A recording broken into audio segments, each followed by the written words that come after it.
Bismillahirrahmanirrahim. Assalamualaikum warahmatullahi wabarakatuh. Waalaikumsalam. Waalaikumsalam warahmatullahi wabarakatuh. Selamat pagi teman-teman. Pada yang terhormat Bapak Asep Sugiarto, SIK MSI selaku dosen pengampu mata kuliah pengantar ilmu komunikasi, yang mana pada kesempatan kali ini beliau berhalangan mengikuti pelajaran tatap muka dikarenakan ada tugas di Bandung. Teman-teman kelompok 3 yang telah menyusun makalah dan materi pembelajaran pada hari ini, serta teman-teman yang saya cintai dan yang saya sayangi. Baik, kami dari kelompok 3 pada kesempatan kali ini ingin memaparkan hasil tugas kami yang mana disusun bersama-sama berjudul komunikasi kelompok.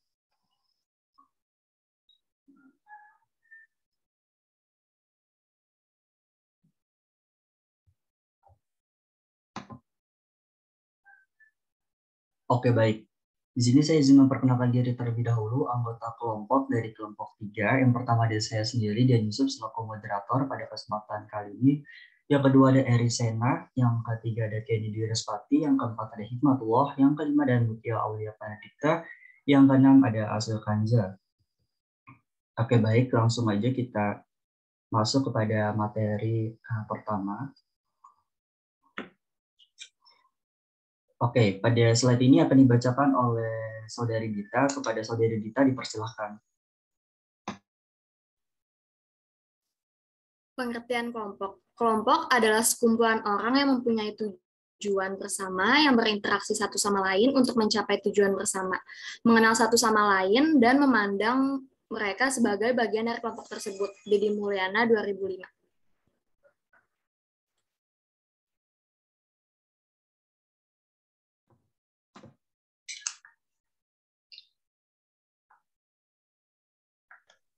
Pengertian komunikasi kelompok. Komunikasi kelompok adalah komunikasi yang berlangsung antara beberapa orang dalam satu kelompok atau kecil seperti dalam rapat, pertemuan, konferensi, dan sebagainya. Anwar Arifin, 1984.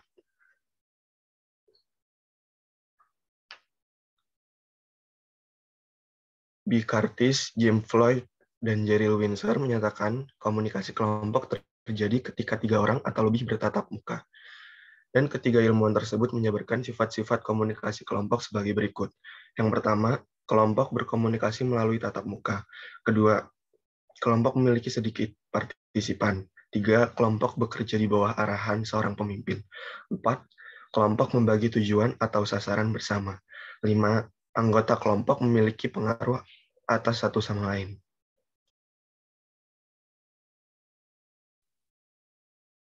Kemudian klarifikasi dan karakteristik komunikasi kelompok. A. Kelompok primer dan kelompok sekunder. Charles Horton Coley pada tahun 1909 dalam Jalaluddin Rahmat 1994 mengatakan bahwa kelompok primer adalah suatu kelompok yang anggota-anggotanya berhubungan akrab, personal, dan menyentuh hati dalam asosiasi dan kerjasama.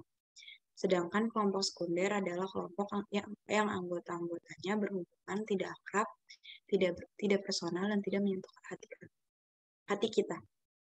Next. Kemudian perbedaan kelompok primer dan kelompok sekunder. Di sini faktor pembedanya itu yang pertama kualitas komunikasi. Kelompok primer itu dalam dan luas mengungkapkan hal-hal yang bersifat pribadi dengan menggunakan berbagai lambang, verbal ataupun non-verbal. Kalau misalkan sekunder itu dangkal, hanya terbatas pada bagian luar kepribadian, berkenan dengan hal-hal tertentu saja, lambang komunikasi umumnya verbal dan jarang melibatkan non-verbal. Yang kedua itu sifat komunikasi. Kalau misalkan kelompok primer itu dalam kelompok tersebut yang terpenting adalah siapa dia, bukan apakah dia. Kita mengkomunikasikan seluruh pribadi kita. Berhubungan dengan anggota kelompok primer bersifat unik dan tidak dapat dipindahkan. Lebih menekankan aspek hubungan daripada aspek kelompok sekunder. Yang terpenting adalah materi komunikasinya atau isi pesan. Yang terakhir itu pembedanya adalah penekanan aspek. Kelompok primer isi komunikasi dilakukan untuk memelihara baik dan isi komunikasi bukan merupakan hal yang sangat. Kelompok sekunder menekankan aspek isi daripada hubungan.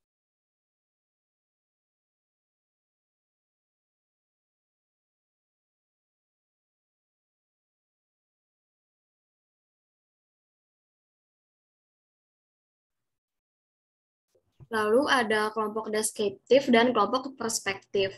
Kelompok deskriptif menunjukkan klasifikasi kelompok dengan melihat proses pembentukannya secara ilmiah, berdasarkan tujuan, ukuran, dan pola komunikasi. Kelompok deskriptif dibedakan menjadi 3. Yang pertama ada kelompok tugas, lalu ada kelompok pertemuan, dan ada kelompok penyadar. Lalu kelompok perspektif mengacu pada langkah-langkah yang harus ditempuh anggota kelompok dalam mencapai tujuan kelompok. Regan and Ward mengkategorikan 6 format kelompok perspektif, yaitu diskusi meja bundar, simposium, diskusi panel, forum, kolokium, dan prosedur parlementer.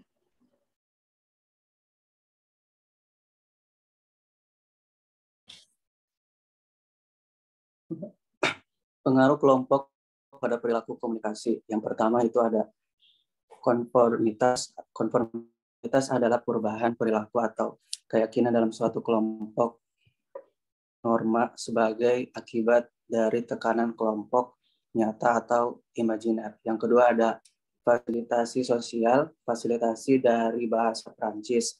Fasil artinya mudah, menunjukkan kelancaran atau peningkatan kualitas pekerjaan karena diawasi oleh kelompok. Yang ketiga ada polarisasi. Polarisasi adalah kecenderungan menuju posisi ekstrim. Jika biasanya sebelum diskusi kelompok, para anggota memiliki sikap yang sedikit mendukung terhadap suatu tindakan tertentu, setelah diskusi mereka akan semakin mendukung tindakan tersebut.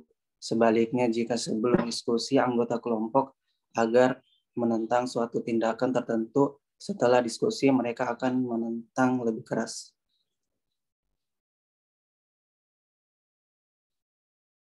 Kemudian ada faktor-faktor yang mempengaruhi keefektifan kelompok.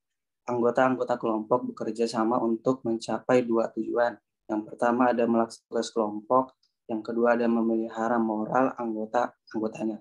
Jalaluddin Bahmat pada tahun 2004 meyakini bahwa faktor-faktor keefektifan kelompok dapat dilacak pada karakteristik kelompok, yaitu yang pertama ukuran kelompok, yang kedua ada jaringan komunikasi, yang ketiga ada kohesi kelompok, dan yang terakhir ada kepemimpinan. Selanjutnya ada faktor personal karakteristik kelompok. Yang pertama, kebutuhan interpersonal. William C. Schultz merumuskan teori VIRO, Fundamental Interpersonal Relations Orientation.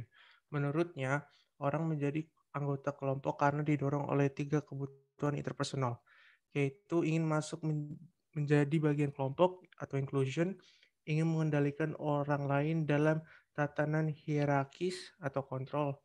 Yang ketiga, ingin memperoleh keakraban emosional dari anggota kelompok yang lain. Tindakan komunikasi. Manakala kelompok bertemu, terjadilah pertukaran informasi. Setiap anggota berusaha menyampaikan atau menerima informasi secara verbal maupun non-verbal. Robert Bales mengembangkan sistem kategori untuk menganalisis tindak komunikasi yang kemudian dikenal sebagai Interaction Process Analysis atau IPA.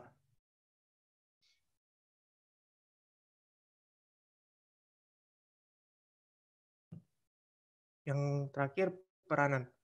Bail, Bohen, dan Audabov meyakini peranan-peranan anggota kelompok terkategorikan sebagai berikut. Yang pertama, peranan tugas kelompok, yang dimana tugas kelompok adalah memecahkan masalah atau melahirkan gagasan-gagasan baru. Yang kedua, peranan pemeliharaan kelompok, berkenan untuk memelihara emosional anggota kelompok. Dan terakhir, peranan individual, untuk memuaskan kebutuhan yang tidak relevan dengan tugas kelompok. Baik, terima kasih atas perhatiannya. Kita lanjut kepada sesi selanjutnya, yaitu sesi tanya-jawab. Kepada teman-teman dari anggota kelompok lain, mungkin bisa memberikan tanggapan atau pertanyaan kepada kelompok kami yang bertugas pada kesempatan kali ini. Maka dari itu kami buka. izin bertanya. Baik, kepada Saudari Syarifah Kurniati dipersilakan untuk bertanya. Perkenalkan, nama saya Syarifah Kurniati dari kelompok 1. Apa sih yang menjadi kesamaan antara definisi kelompok yang telah dikemukakan oleh Anwar Arifin dengan definisi kelompok yang dikemukakan oleh Michel Bourgain? Terima kasih. Baik, apakah kelompok 3 yang bertugas pada kesempatan kali ini dapat memahami pertanyaan dari Saudari Syarifah atau perlu pengulangan? Oke, cukup. Mungkin dapat dipahami. Selanjutnya, saya persilakan kembali kepada teman-teman yang ingin bertanya. Maaf, Yusuf. Saya Amelia Putri dari kelompok 6, izin bertanya. Oke, baik. Terima kasih kepada Amelia Putri dari kelompok 6. Dipersilakan untuk bertanya. Mengapa pemahaman komunikasi kelompok itu penting dilakukan? Oke, baik. Mungkin teman-teman kelompok 3, apakah sudah jelas pertanyaan dari Saudari Amel atau perlu pengulangan? Jelas. Oke, baik. Terima kasih kelompok 3. Baik, terima kasih Amel. Kita buka kembali sesi pertanyaan. Mungkin kepada teman-teman yang lain ingin bertanya, dipersilakan.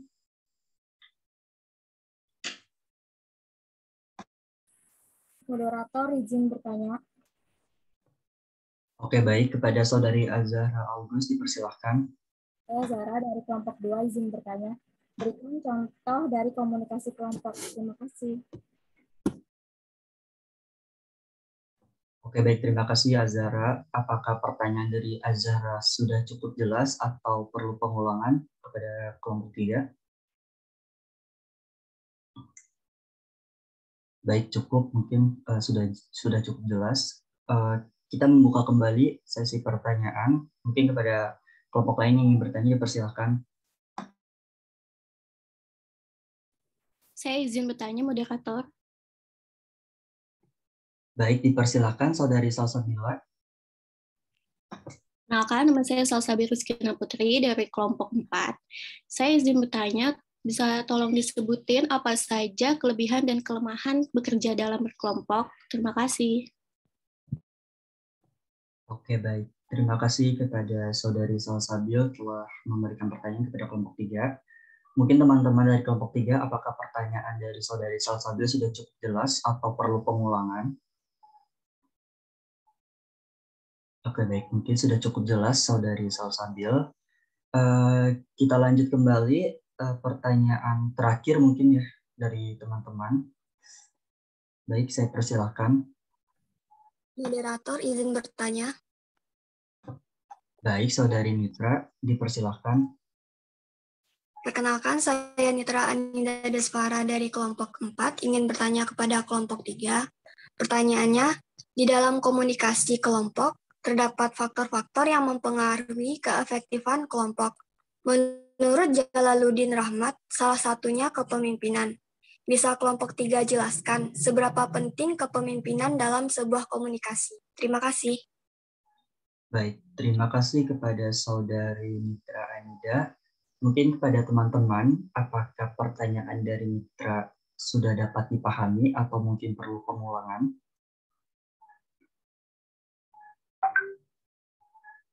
Baik, sudah cukup. Mungkin teman-teman izinkan kami untuk mempersiapkan jawaban kurang lebih mungkin 5-10 menit. Dalam hal ini izinkan kami untuk mencari jawaban terlebih dahulu. Terima kasih teman-teman.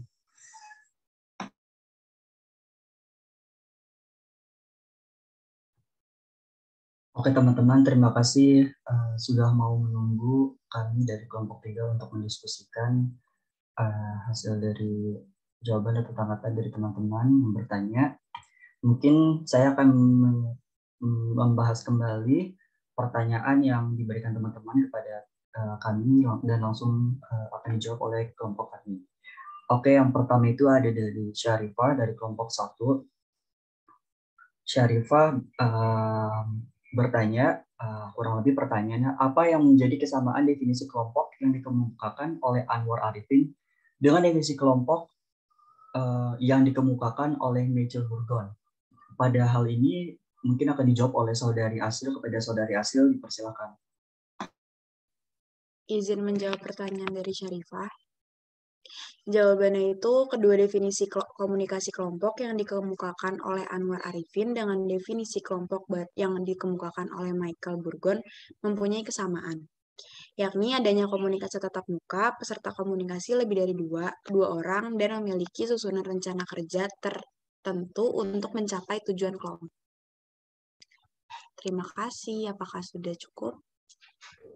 Sudah cukup. Terima kasih. Sama-sama. Oke, baik, langsung kita lanjut ke pertanyaan yang kedua dari saudari Amel dari kelompok 6 yang memiliki pertanyaan, mengapa pemahaman komunikasi kelompok itu penting? Yang mana dalam hal ini akan dijawab oleh Dita. Kepada Dita, dipersilahkan.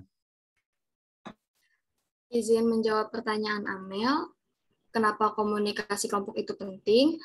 Dikarenakan orang-orang tidak dapat menyelesaikan tugasnya sendiri-sendiri, tetapi harus dibantu atau harus bekerja sama dengan orang lain. Dalam hal ini, kita memerlukan orang yang dapat berinteraksi dalam kelompok dan memberikan kontribusi penting dalam kelompok itu untuk menyelesaikan masalah-masalah kelompok serta mencapai tujuan kelompok. Terima kasih. Apakah cukup, Saudara Amel?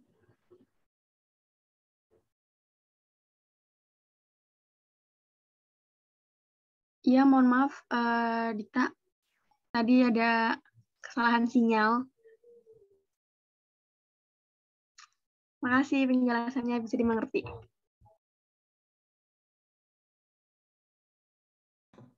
Oke, baik. Kita lanjut ke pertanyaan yang ketiga dari Azahra dari kelompok 2. Azahra memiliki pertanyaan sebagai berikut. Bisa tidak memberikan kurang lebih pertanyaannya contoh dari komunikasi kelompok yang mungkin akan dijawab oleh saudari Eri. Kepada saudari Eri, dipersilakan.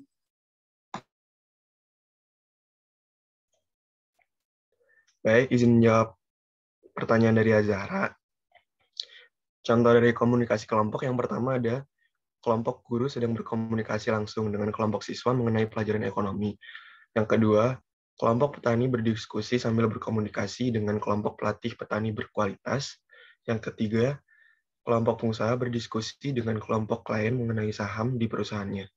Terima kasih. Apakah sudah dimengerti, Azahra? Sudah dimengerti. Terima kasih.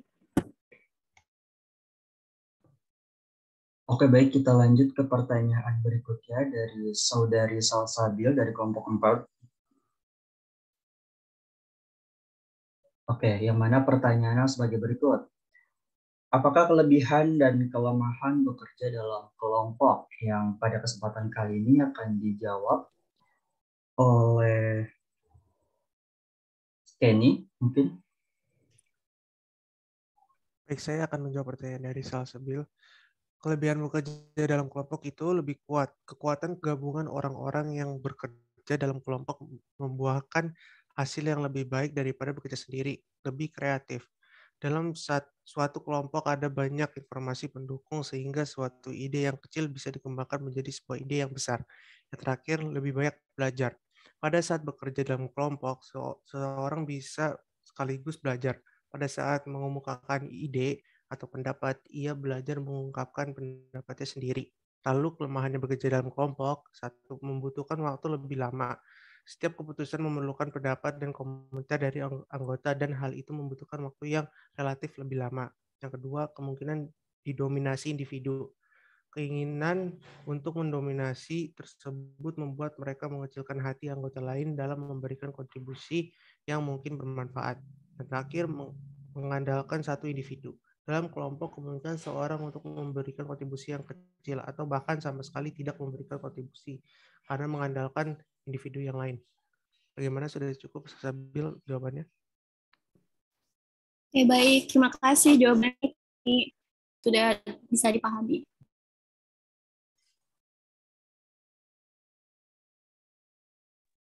Oke, baik. Kita bisa lanjut ke pertanyaan terakhir mungkin ya teman-teman. Pertanyaan terakhir oleh mitra kelompok 4, yang mana mitra pertanyaan sebagai berikut. Di dalam komunikasi kelompok terdapat faktor-faktor yang mempengaruhi keefektifan. Menurut Jalaluddin Rahmat, salah satunya yaitu kepemimpinan. Bisa jelaskan seberapa penting kepemimpinan dalam sebuah komunikasi? Yang mana pada kesempatan kali ini akan dijawab oleh Hikmatullah. Kepada Hikmatullah dipersilahkan. Baik, saya akan menjawab pertanyaan dari saudari Mitra Bunda. Jadi kepemimpinan adalah komunikasi yang secara positif mempengaruhi kelompok untuk bergerak ke arah tujuan kelompok. Kepemimpinan adalah faktor yang paling menentukan keefektifan komunikasi kelompok. Pemimpin menggunakan komunikasi untuk menginspirasi dan menyalurkan orang-orang di sekitar pada tujuan dan identitas umum dan untuk menghasilkan bahwa visi dan strategi dipahami dan diterima secara mendalam. Bagaimana, apakah saudara Aninda dapat dipahami? Sudah, terima kasih atas jawabannya. Baik, mungkin sudah cukup semua pertanyaan atau tanggapan dari kelompok lain sudah kami bahas dan sudah kami jelaskan. Tentunya mungkin kami ingin memberikan kesempatan kembali kepada teman-teman jika teman-teman masih ingin memberi tanggapan dalam mungkin jawabannya kurang puas atau untuk pengulangan, mungkin bisa dibicarakan pada kali ini. Gitu. Baik, silakan.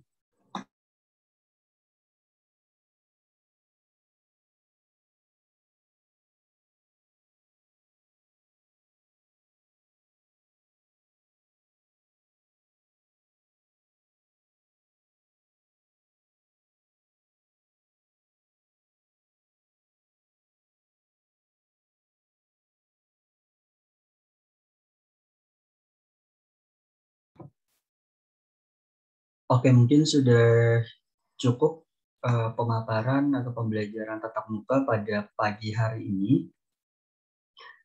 Saya berharap teman-teman semua dapat menyimak dan dapat memahami materi pembelajaran komunikasi kelompok yang telah dipaparkan oleh kelompok 3.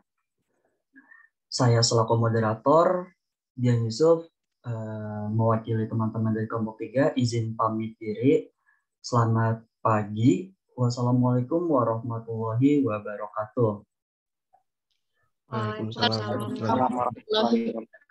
Waalaikumsalam. Mungkin sebagai dokumentasi teman-teman. Waalaikumsalam warahmatullahi wabarakatuh. Mungkin sebagai dokumentasi teman-teman bisa on-cam terlebih dahulu.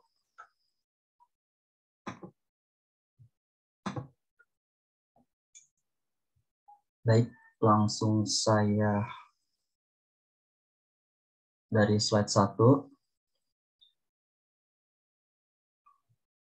1, 2, 3. Baik, slide 2. 1, 2, 3.